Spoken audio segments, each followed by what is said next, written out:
Tinawag na makapalang mukha at korap ni DILG Secretary John Vic Remulla si BFP Chief Jesus Fernandez. Dahil yan sa pagtanggap umano ni Fernandez ng higit 14 million pesos na kickback sa pagbili ng mga ambulansya. Nasa frontline ng balitang yan, si Camille Samonte. Pumapasok pa eh. Ang kapal rin na mukha eh. Hindi na nakapagtimpi si DILG Secretary John Vic Remulla sa kanyang pahayag laban kay Bureau of Fire Protection Chief Jesus Fernandez. Doon pa siya sa Fire Prevention Month, nag-attend siya. Ako hindi na ako nag-attend, baka masuntok ko eh. Pero, Thank you. Baka lang naman. Baka lang. Ayon sa kalihim, umiinit ang ulo niya dahil tila deadma lang si Fernandez sa kinahaharap nitong aligasyon ng katiwalian. Ang kapal na mukha, sinabihan ko na siyang hayop ka, kurap ka. Nagpapakita pa rin sa akin eh. Hindi pa rin umiiwas eh. Di ba? Parang wala nangyari sa kanya. Parang wala. Iba rin ang kapal na mukha niya eh.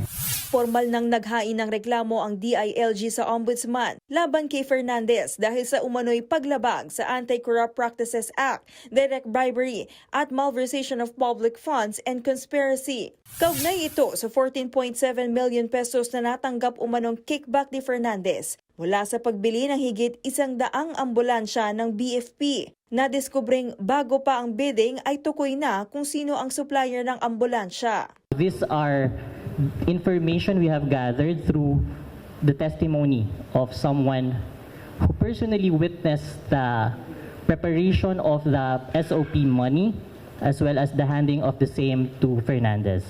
Kasama rin sa inireklamo ang sangkot na supplier. Hiniling din ng DILG sa Ombudsman ang suspension ni Fernandez habang gumugulong ang investigasyon. Tuloy pa rin ang kaso yan.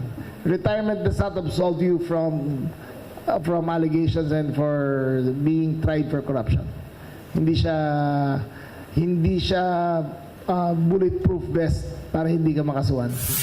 Para hindi na maulit, plano ni Remulla na ipa-livestream ang lahat ng procurement process sa kanilang attached agencies para makita ng publiko. Sinubukan na manghingi ng panig ni Fernandez pero ayon sa BFP ay out of town ang kanilang hepe.